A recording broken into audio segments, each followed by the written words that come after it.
ভিডিওটা শুধুমাত্র আনন্দ দেওয়ার জন্য তৈরি, কাউকে অসম্মান করার জন্য নয়। তাই অন্য কিছু না ভেবে ভিডিও দেখে মজা নাও।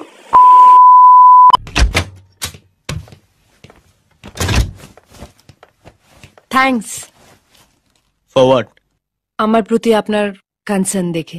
আমি শুধু তোমার জন্য ওদেরকে মারিনি, যে কোনো মেয়ের সাথে অমনি ব্যবহার করলে আমি মারতাম। বাই দ্য ওয়ে, তোমার শাখা সিঁদুর কোথায়? আমার কাছে যখনই বিয়ের কোনো মানে নেই, তাহলে এগুলো পরে কি হবে? সেটা ঠিক বলেছো। তবে কি জানো তো, এই শাখা সিঁদুর হলো বিবাহিত মেয়েদের রক্ষা কবচ। তার মানে আপনি বলতে চান এসব পরে থাকলে আমার লোকে বাজে কথা বলবে না? একদমই বলবে না তা নয়, খালি সংখ্যাটা একটু কমে যাবে। বাজে ছেলেদের নজর অবিবাহিত মেয়েদের প্রতি একটু বেশি থাকে, কারণ আজও আমাদের সমাজ শাখা সিঁদুরকে সম্মান করে। এনিওয়ে, আজ রাতে আমার কালিগরা একটা পার্টি রেখেছে, তুমি রেডি থেকো। আমি আপনার বউ না যে সব কথা মেনে চলবো। ও তাই তো বটে। তাহলে একটা কাজ করো, কালকে কোর্টে তুমি একাই চলে যাও। হ্যাঁ, কখন রেডি হতে হবে?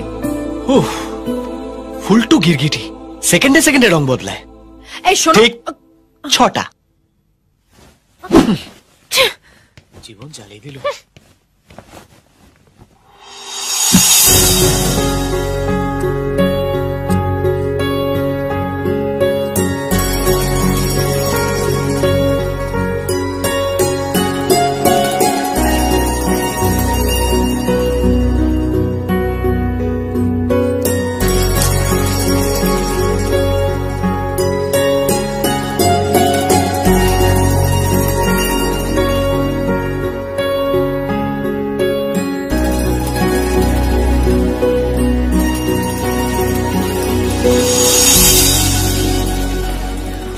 বিয়ের এখনো 2 সপ্তাহ হয়নি, এর মধ্যে ডিভোর্স চাইছেন?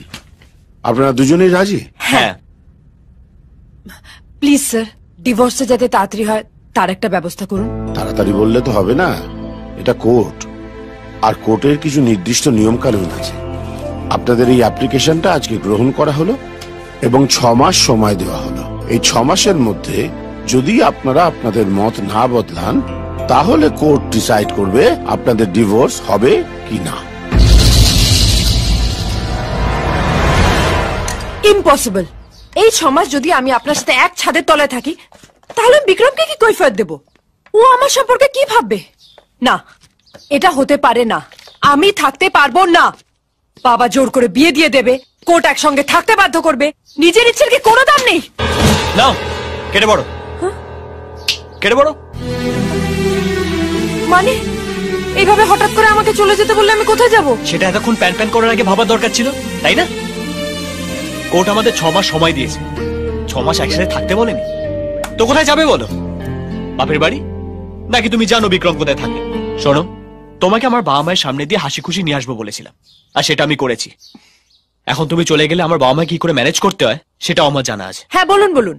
হাতি কাদায় পড়লে তো চামচিকেও লাথি মারে। হাতিকে তো আর আমি কাদায় পড়তে বলিনি, তাই বাড়াবাড়ি না করে বাকি কয়েকটা দিন চুপচাপ এখানে শান্তিতে থেকে যাও। থাকতে হলে আমার কিছু শর্ত আছে।